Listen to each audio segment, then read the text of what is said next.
that a kick-ass SEO strategy has. I mean, it is only one piece of the puzzle, but it's a very powerful piece. And it's something that I love, that you can make something great without investing a lot of money. And it's really the backbone. And it's almost like a safety net. If anything, I always look at SEO as the safety net, and then the paid advertising is the jet fuel, which is just going to let you take off. But if that runs out or the tap gets turned off, you're going to fall back on a pretty beautiful cloud, an SEO cloud of just ongoing leads. Welcome to the SEO Agency Rollercoaster podcast, your go-to show for candid conversations with agency leaders that supercharge the ambitions of up-and-coming SEO entrepreneurs. Here we break down the strategies, stumbles, and success stories you need to start, grow, and scale a thriving SEO agency. Consider this your roadmap to real-world agency wins. My name is Andrew Zarudny, and I'm part of the content marketing team at SEO Ranking, and I'm joined by my co-host and fellow SEO Ranking success team member, Maxim Bliznyuk. Today, we're thrilled to welcome a guest all the way from Australia's capital, Canberra. Say hello to Callum Gracie of Atom Media Group and Gia AI. Callum has been at the forefront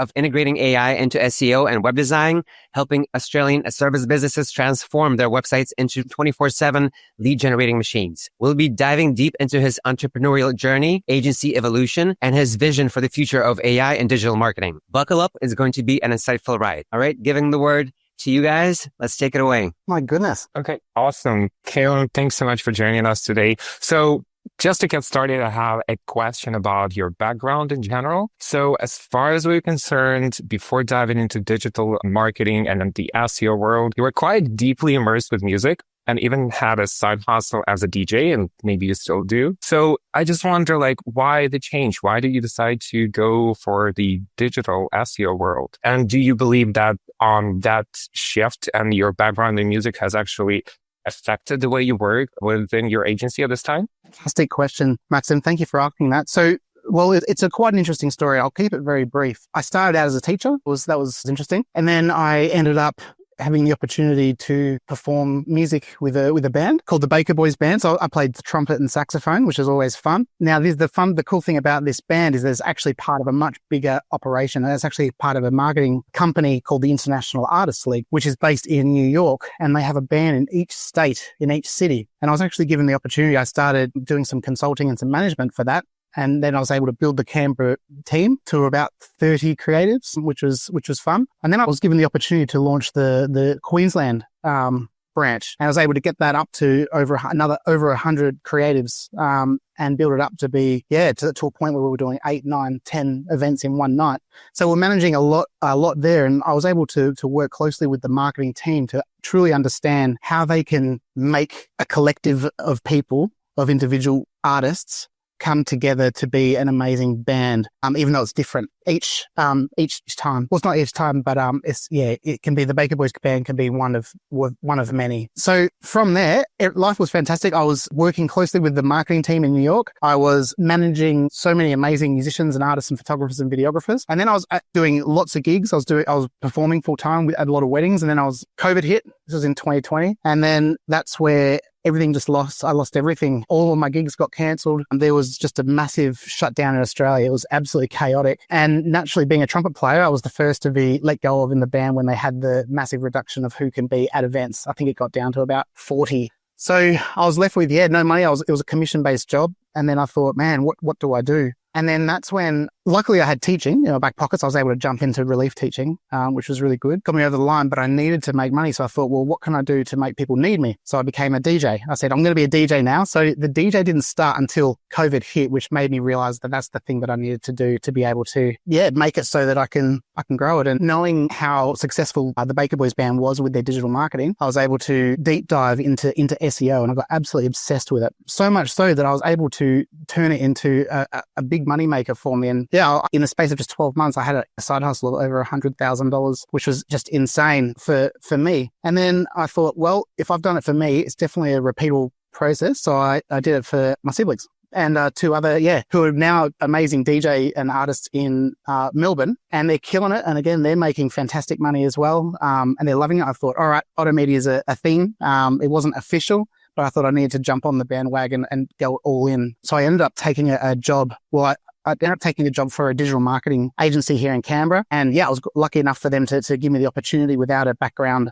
of digital marketing. I didn't have any degrees. And so I was extremely grateful for that opportunity. And that was for about 12 months. So this was about 14 months ago now. And then the time came, I knew it was time for me to give it a crack myself. And I did. I dived straight into it. I took part in an amazing academy, which I'm still very much involved in, the Nathan Gotch SEO Academy, which is an unbelievable training platform. And Nathan Gotch is one of my extremely inspired by him. And I think he's just such a wonderful asset to the SEO community. And just learning everything from him as a mentor and as a trainer, he's just been wonderful. So that has sort of set the roadmap for me to say, okay, everything that I knew from what I've learned from changing things, tweaking things, to then actually putting in a process that's proven to work, and then put the two together to combine an ultimate SEO sort of powerhouse system that I've been able to build my client base. Yeah. And I've now got 42 clients. Yeah. In the space of 14 months. So I'm very lucky, but it's very chaotic as well. And it's all about systems now. That's all I do every day.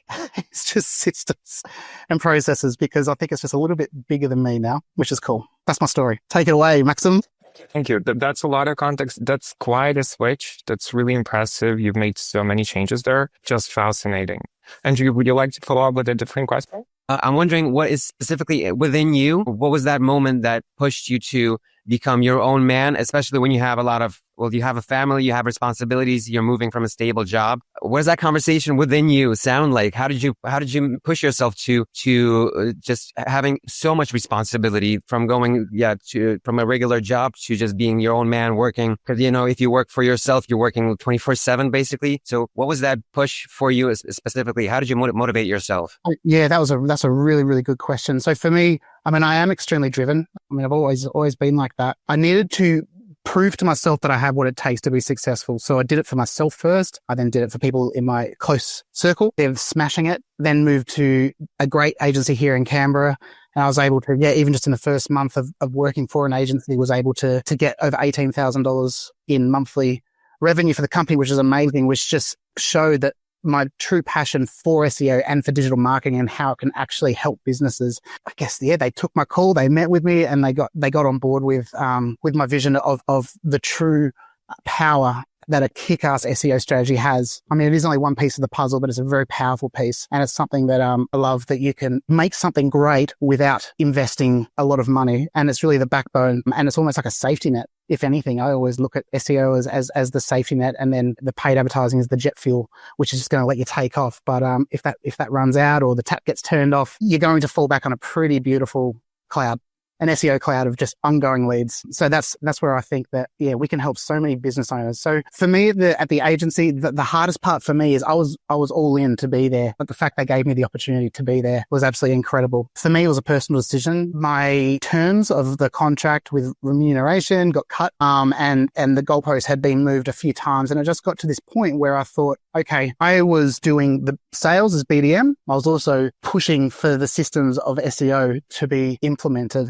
as they were very different to what I've sort of known and been taught through the Gotch Academy. Yeah, so it sort of got to this point where I thought, okay, it's time to go. And it was not good timing. We just had, our son was about to be born a week later. And so I thought, well, let's just call it Otto Media. And so my son's name's Otto, and I feel bad for Gia, who's our first daughter. So I thought, well, I better sign something up for her. I don't want to have that awkward conversation later in life. So we registered an AI company called GAI, which really is just more of a passion and a love for me. And I'll be the first to put my hands up to say that I wish I was the guy that has all the brains in that space. But I'm very grateful and lucky to have a partner based in the US who is absolutely obsessed with AI. And I guess it's more like, I know what I want. Segue that you mentioned your children's names, and I wanted to specifically ask you, were your goals basically when you started Auto Media? Was there a vision did you have a vision for the first year at least? Was there a game plan?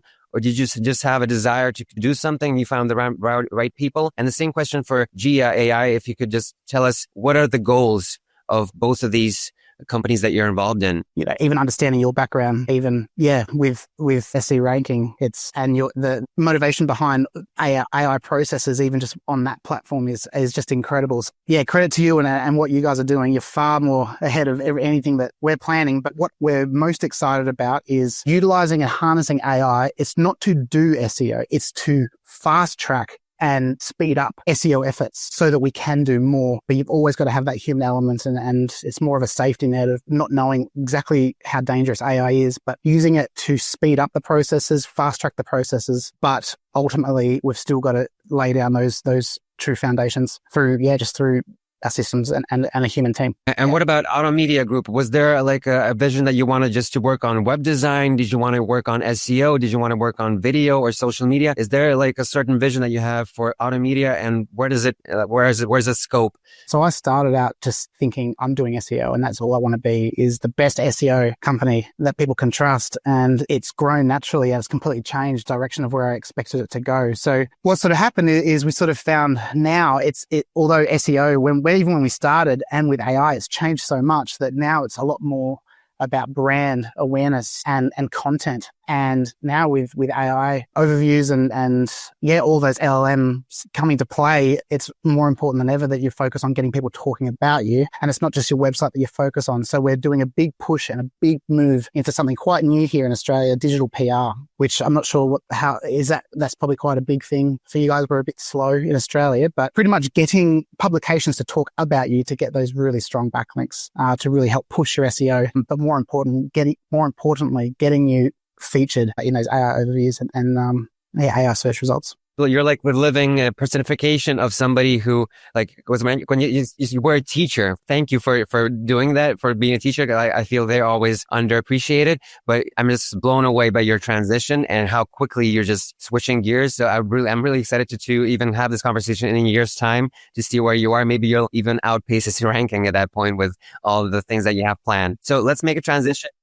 Present. Right. Yeah. I just love what you mentioned about brand awareness in general. And this is specifically the question that I had for you. So what would you say were the things and more specifically, the values that make you stand out in the Australian market compared to some other agencies? Do you think that there are any specific branding principles that you bring into the company that make you special? Yeah. A bit of context. Yeah, I'm in this to serve. That's my mantra. That's my model. I'm here to help people. It's okay. So going back a step, the first year is all about learning for me. It's not about prospecting and going out and making all of those calls. Whilst I had to do a bit of it in the beginning, it's now for me, the first year, even the first 2 years, is about just getting the systems right. And through the content gods, and posting lots of content, and people talk, people hear what we're doing. I love sharing my clients' wins. Every win they have is my win, which I just love.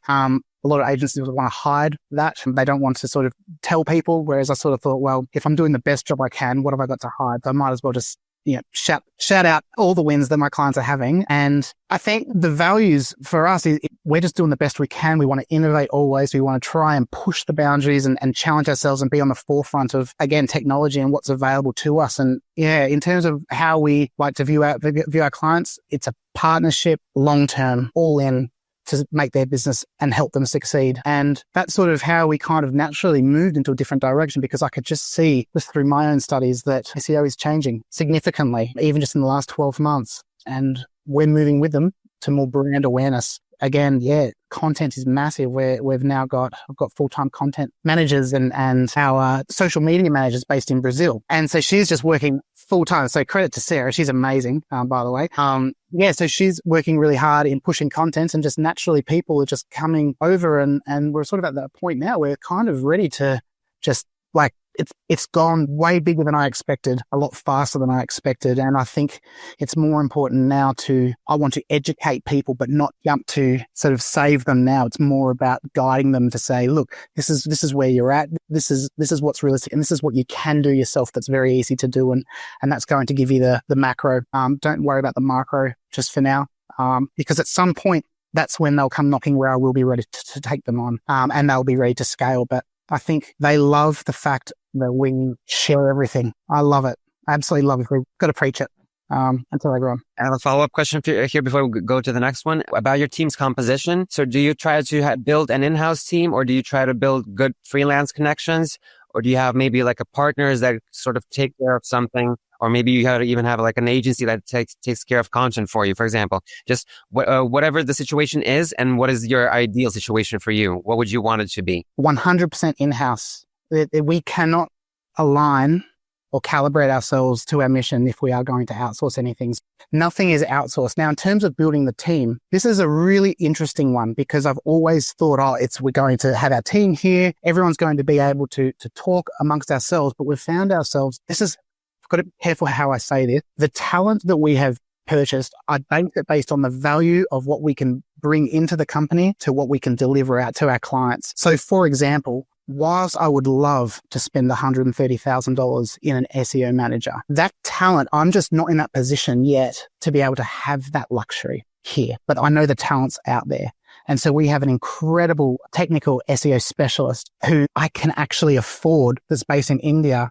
And he is all in and he is so grateful because we are paying him so well, but it's so affordable for us. And it actually allows us to focus on the quality of what we can deliver to our clients. So it's actually, I guess the way I'm looking at it now for the value, I would much rather get someone who is so talented, so experienced and way better than me that can actually help get us to where we need to be rather than saying, okay, well, I can afford a junior here in Australia. So that's sort of where I'm at. And I've been able to sort of keep that open mind. And through that, I've been able to build this based on a remote first platform or service. So we don't have an office. We do have team members, one here in Canberra, another one in Melbourne. We've got India, Pakistan, Brazil, and our content writer is based in Japan. So shout out to Charitath. He's a legend.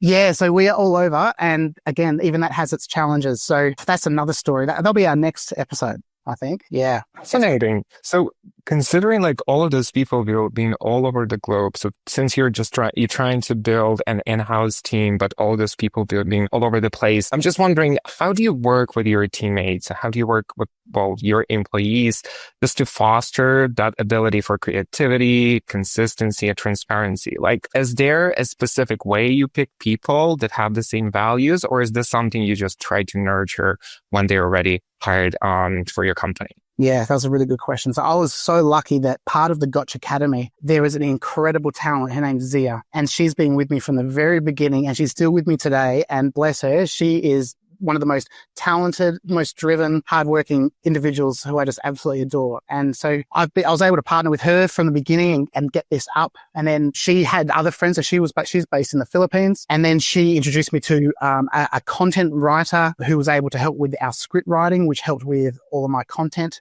my socials, all my videos. Shout out to Chloe. And the challenge that we have working remotely, I have learned that very quickly. So one big difficulty is time zones and understanding the importance of alignment in time. So we do have a crossover time period. We do try to be working in Australian hours, so 9 to 5 business hours. We do align that where we can. For example, Harsh, who's based in India, and Mehdi, who's our designer, who's based in Pakistan. There's a massive difference in time, but there's a 3 and a 4 hour window where there's an overlap. So that's the overlap period where we all come together, and that's where it's game on. We have all of our meetings, discuss everything, we realign, we talk about the processes on how can things be improved, where did you get stuck, where's the bottlenecks, look at the results that we're getting for our clients. And the other big one, which is a hidden gem that no one talks about, but I think is just amazing, is time tracking through a software and a platform called Time Doctor.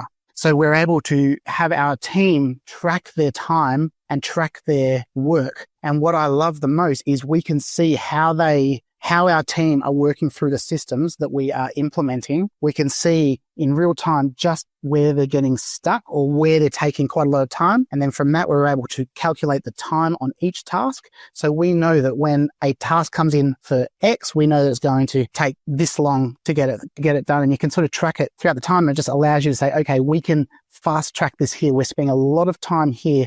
How can we fix that? Another big one that I found working with this team remotely is they have trouble speaking up. And that's a really big thing that we want to talk about.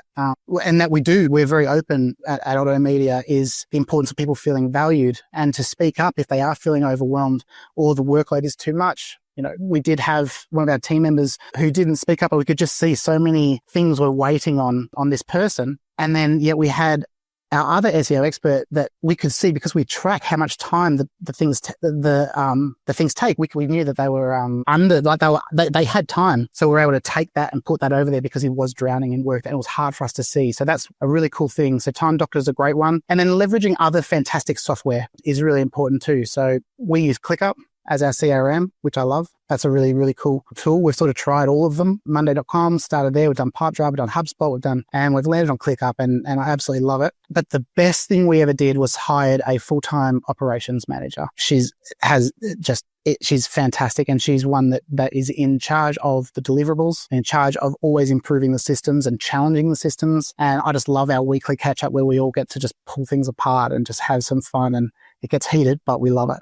Yeah. I want to talk a bit more about AI in the general sense, but specifically maybe Gia AI is somehow integrated into auto media. Maybe you can talk about that. Maybe you know about your stance on the use of AI among other team members, among other departments. Did you have like a meeting, corporate meeting saying like, okay, this is what we're going to do? Because for example, at SEO Ranking, we're thinking of how to optimize our processes and leave that human expertise in, but just still every day we're talking about, okay, maybe somebody can record their voice and the AI can just use that voice and will no longer need to just spend 4 hours recording something. So just like addressing these small issues. And I wanted you to talk about what the current situation is at Auto Media. Yeah. So just if you could address that, that'd be great. I'm working with Akshit now, who's my AI dream partner. And one thing that we've had this conversation, the importance of being able to leverage content to push it into so many different formats with the use of AI and repurposing all of our content. So for example, this podcast, the key things that we've spoken about can then be transferred from the transcript, pushed into a blog post that's really interesting, targeting certain areas. You can then attach the video, which then can be cut up to shorts. And then we can use that information as thought leadership to then post to your LinkedIn. And so it's this endless cycle, and being able to figure out how to leverage AI to do that is so important. Where we're at now is trying to,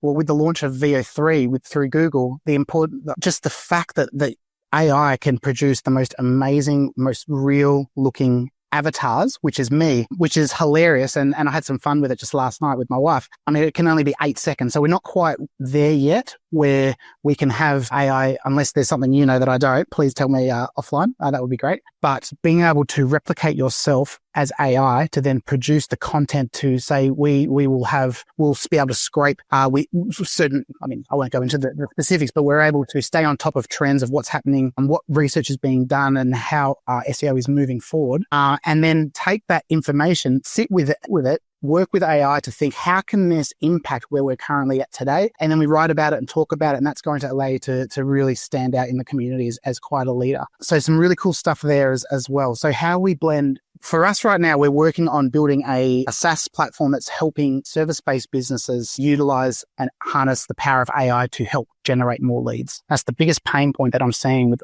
so many service businesses that I speak to, is that there are so many things and opportunities missed. For example, got my car serviced just the other week, only to realize that every year in New South Wales, you need to get a pink slip. And we know every year what date that's going to be because it's in the system of the mechanic. When I asked him, and he was talking to me about it's getting tough out there and times are it's slowing down as it's harder than ever to get our books filled, that he's got this amazing bank of contacts, phone numbers, emails that haven't been leveraged when you know exactly when they have that card due for that pink slip, and automate that, get that. So that's one amazing thing we're going to be sorting out as part of AI. And I want it to be affordable.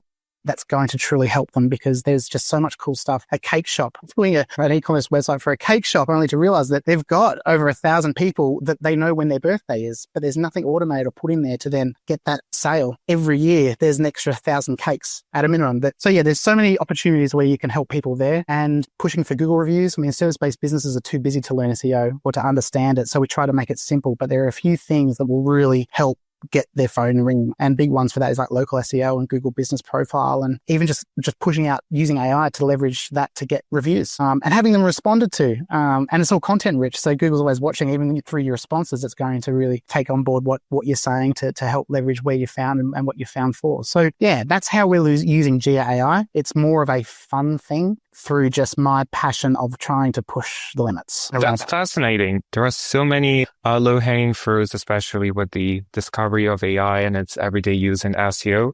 So apart from that AI lead generation project that you're working on right now, are there any other special initiatives, not so much for Gia AI only, but maybe for Auto Media Group as well, and that you really hope to implement maybe the next 5 years? Maybe it's like a very far-fetched plan, but you got it done already. You're asking really interesting questions. I really hope so. Really, it's funny. The first thing I thought of, like the iPad was designed before the iPhone, but the iPad came out after the iPhone, which means that the iPad was parked because Steve Jobs found there was a better way and a better solution that the customers need this because it's going to change the world. The reason I started AI was not to build this software. However, what we are working towards is using AI to really help digital PR and being able to know what's happening in the world, know what's going on, being able to pitch out to the journalists and tell them the stories and be able to have an amazing bank of awesome comments from your clients that you can leverage as experts in that field. Yeah, I'm pouring out a lot of amazing info here. It's all available. It's all there. You can take it. You can take that information and automate it. Just through the trend of, let's say, through our supermarket, there was a massive outbreak of E. coli, which is, people got sick with the salads. Food safety searches just skyrocketed over 500%. And straight away, we knew about it. As soon as that spike happened, we knew that straight away that trend was linked to that topic in Australia, that we knew that we were going to write about food safety in the industry of cafes and restaurants. And as that, you're able to pitch these amazing stories. These journalists were able to cover these stories from local business owners who are our clients, and they get mentioned and they get free PR. And it was an amazing outcome. And from there, it's growing. So we are building something amazing there. So watch that space. I reckon it's about 12 months away. All right, Callum, we're going to take it to the quick fire round. We have a couple of questions. Don't think too much on them. What's one lesson from your DJ days that still influences your business decisions today? Be real. Be authentic. It's amazing that I get booked. I'm this sort of fat, balding DJ that's getting up there in age as well, yet I'm still being booked out at twice the cost of the nearest DJ closest to me that's way younger, way better looking, and probably a much better DJ than me too. But I am authentic. I am real. I'm doing it to give a show and a performance, but what you see is what you get, and I don't hide online with, you'll know exactly what you're hiring when you get DJ Callum Gracie, that's for sure. If Auto Media Group were a superhero, what would its superpower be and why? Understanding true pain points and not needing to figure it out, because right now we need to ask the deep questions. Nice. You have that in the pocket ready to go. Awesome. Max, you want to